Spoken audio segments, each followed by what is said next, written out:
The tampon king gets back in the ring. I speak of former VP nominee Tim Walz. He joined Beto O'Rourke at a Texas town hall last night, and the estrogen levels were enough to give Chuck Norris menstrual cramps. I wonder, is our strength our diversity? Our strength is our diversity. We've been talking about this for years as a country of immigrants, and we let them define the issue on immigration. We let them define the issue on D&I. But I'm thinking there's only one explanation for Tim spewing nonsense like this. Time of the month. What happens when a smug late-night TV assassin collides with a governor who looks like he's still searching for his car keys? You get Greg Gutfeld turning Tim Walz into political confetti. Shredded, scattered, and blown away like a cardboard cutout tossed into a hurricane. From disastrous policies to painfully awkward leadership, Gutfeld transforms Minnesota's woes into a demolition derby of sarcasm and punchlines. This isn't just a roast, it's a full-scale political incineration. And trust me, Walz's approval numbers aren't the only thing left frozen after this takedown. Tim Walz continues to be criticized for embellishing his rank and service. After it came out over the weekend, he once claimed to be an official bikini inspector. Walz's direct superior in the National Guard says Walz knew his unit was about to deploy to Iraq and went behind the back of his superior officer to resign. When reached for comment, Walz yelled, "Hey, look over there," and then ran away. Although Walz's actions look bad to veterans, Dems say these revelations could really help him win the coward vote. Oh, Tim Walz. If political leadership were a buffet, he'd be the lukewarm mashed potatoes nobody asked for, but somehow ended up with anyway. Bland, unnecessary, and endlessly disappointing. Enter Greg Gutfeld, wielding sarcasm like a chainsaw in a fireworks store, slicing through Walz's political blunders with comedic precision. This isn't governing. This is performance art gone wrong. The kind where the paint is spoiled, the canvas is crooked, and the audience is forced to applaud out of pity. Messy, chaotic, and unforgettable. He exploited his military background to cover up his crime. He said it was related to his service, and that he actually wasn't drunk. He just misheard the instructions in the drunk test. He blew a super high level. It was like, 0.2, driving 100 miles an hour. And then when he's running for office, he said that he wasn't drunk. I mean, this guy has creep written all over it. He created a snitch line, but lies about his personal infractions. He doesn't even own up to it. This is a guy who pushes a hoax about sex on a couch, and then the closer you look at him, he's a creepy cuck. If you're enjoying this brutal takedown, make sure to hit that subscribe button, because we're just warming up. Tim Walz running Minnesota is like watching a substitute teacher try to control a classroom full of caffeinated raccoons. He speaks like a man who skimmed Leadership for Dummies and decided that was his entire governing strategy. Under Walz, Minnesota has gone from the land of 10,000 lakes to the land of 10,000 disasters. And Gutfeld isn't pulling a single punch while calling it out. I saw just recently Donald Trump's executive order to make it more difficult, specifically to women, trying to make it more difficult for women to be able to vote. We see one of the first things they do is try and restrict the vote. Wait, so Trump is making it more difficult for women to vote? How so? Math problems? But it's further proof that the most dangerous thing for a leftist is a follow-up question, which is why you never hear any. But I guess questioning elections is okay now. But the best moment came when Walz forgot who he is. Greg Gutfeld didn't even have to break a sweat. Roasting Tim Walz is like dunking on someone who showed up to a job interview in Crocs while blindfolded. Walz strolled onto the political stage armed with nothing but a kazoo and a whiteboard scribbled with the word feelings, practically begging for Gutfeld's finishing blow. By the end, this wasn't satire anymore. It was competitive sarcasm.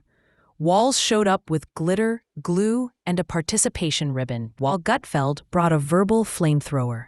Walz is a strange dude. Oh, he's strange. He is strange. Him and I are the same age. How does he look so much younger? No, he's a strange guy. Strange. You know, he called up years ago. I was in the White House, and he said, my house is being surrounded by people with American flags. I said, is that a good thing or a bad thing? He said, I think they're going to attack me. This was during the riots and everything else. They were MAGA people. You know, they like the American flag, all right? And they also had Trump. And I said, how do you know? There were about 15,000. He said, could you put out a word like that I'm your friend? I don't even know him, but that's the only time I ever spoke to him. And if you look back long ago, tweets, before truth, tweets, long ago, I put out a statement. He's a good man, the governor. He's on our side. I didn't know him, but I didn't want him to get hurt. And everybody put down their flags and they left. Yes. He said it was a miracle. He said it was a miracle. Let's start with the economy. Tim Walz looked at rising inflation, spiking unemployment, and businesses fleeing Minnesota, and somehow decided the solution was more taxes. Tax the air, tax the smiles, maybe even tax the thought of moving to South Dakota. Meanwhile, companies are escaping the state like it's a haunted house built from climate mandates and PowerPoint slides on social justice. Gutfeld shredded Walz's economic failures like a raccoon tearing into a compost bin, asking, how do you make California look like a capitalist paradise in comparison? Under Walz, the only things growing are government paperwork and middle-class migraines.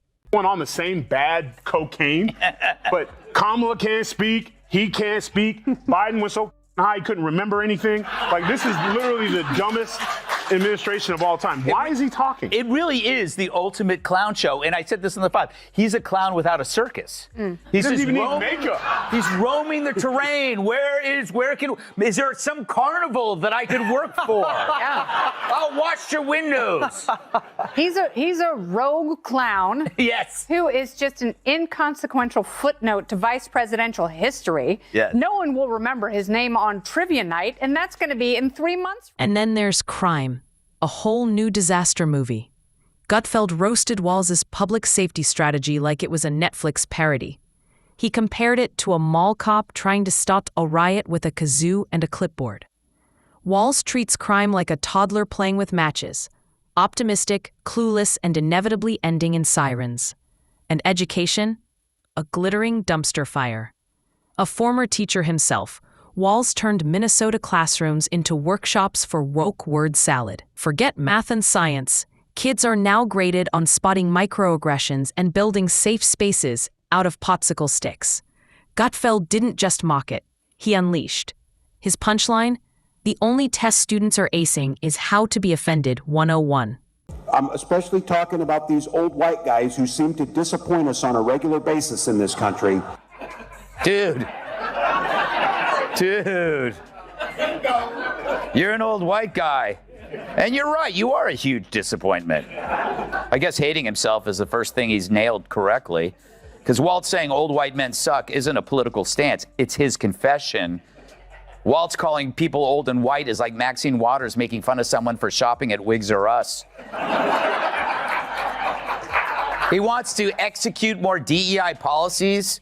And Trump wants to execute murderous gang members. So there you go, ladies and gentlemen. Can you see the difference? And let's not forget Walz's pandemic policies.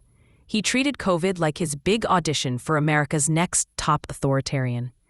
Shut down everything. Sue small businesses. Fine churches. But protests? Oh, those were magically essential. Apparently, the virus had a political filter. Gutfeld tore into the hypocrisy, pointing out how Walz shut down Grandma's bingo night, but rolled out the red carpet for street demonstrations. As long as they came with Marxist chants and papier-mâché puppets. Public health? Please. This was political theater with a clipboard. Says that Walz lost, but one of them, Politico says, is like Walz's wide eyes showed his passion and emotional intensity. Can we show that? There is his wide eyes. That humans would widen their eyes to convey that danger is close. What emotion are you getting from that? Sorry. Still. That was Then came the budget surplus fiasco.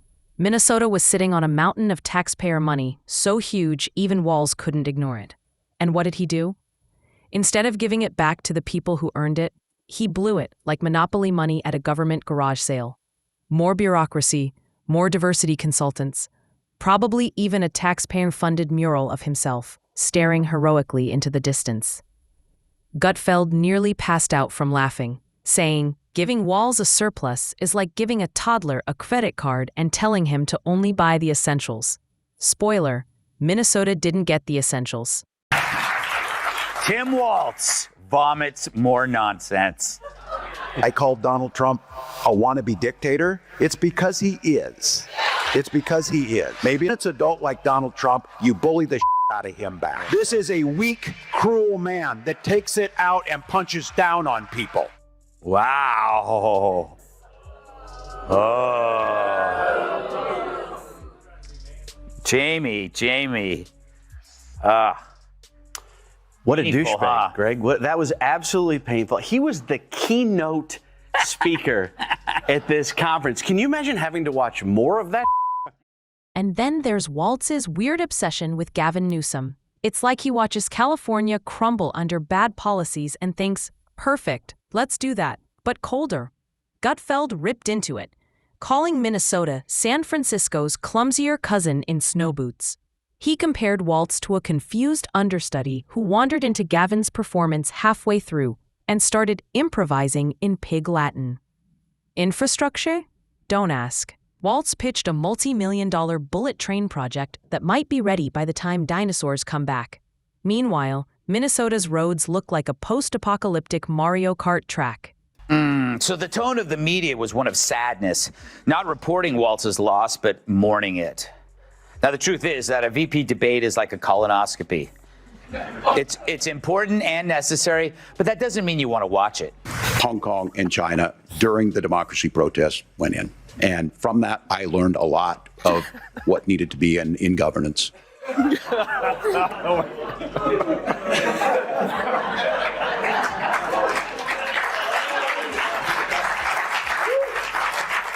Yeah. Even a deer in the headlights is screaming, "Get the out of the way, dude!" It's no wonder they don't do follow-up questions with Democrats. They're like the top layer of day-old skimpy bean dip. What's underneath? You don't want to see. Gutfeld rolled his eyes so hard they nearly needed their own insurance policy. Brilliant plan, Tim, he mocked. Let's burn billions on Elon Musk fanfiction on rails. Because nothing screams fiscal genius like a bullet train to nowhere. Slower than a DMV line and about as useful as a solar-powered flashlight in January. And then there are Walz's media appearances, where he speaks with the clarity of a dial-up modem underwater. Watching him explain policy is like watching a raccoon attempt Morse code with oven mitts. Chaotic, confusing, and somehow still convinced he nailed it.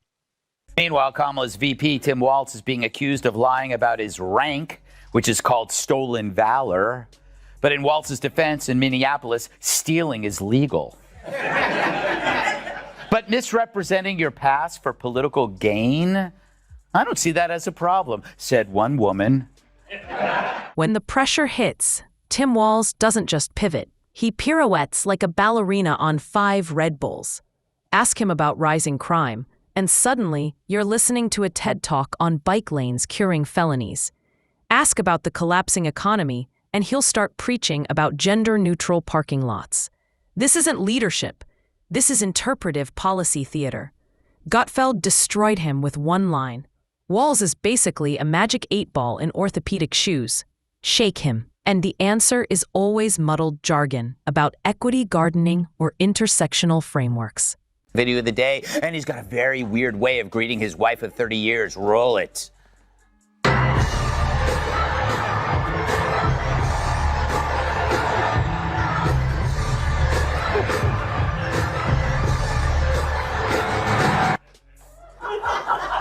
I want to see this in slow motion. You'll see Walz extends his hand to his wife. She grabs it. They shake. He pulls her close and then goes in for that non-friction hug, all the while still shaking her hand. I wish there was a word to describe that. Oh, yeah, weird.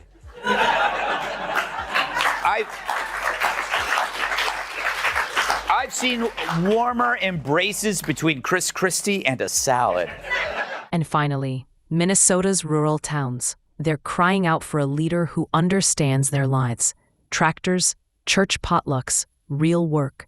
But instead, they got Tim Walz, a man who thinks Greater Minnesota begins at the edge of a bike lane and ends where the kombucha taps run dry. Gutfeld crowned him the IKEA governor. He comes in a box. Half the screws are missing, and by the time you're done assembling, you're crying over a wobbly mess, wondering if you've built a metaphor. In the end, Gutfeld exposed Walz's oatmeal-flavored governance for what it really is: confused, underwhelming, and missing half the instructions.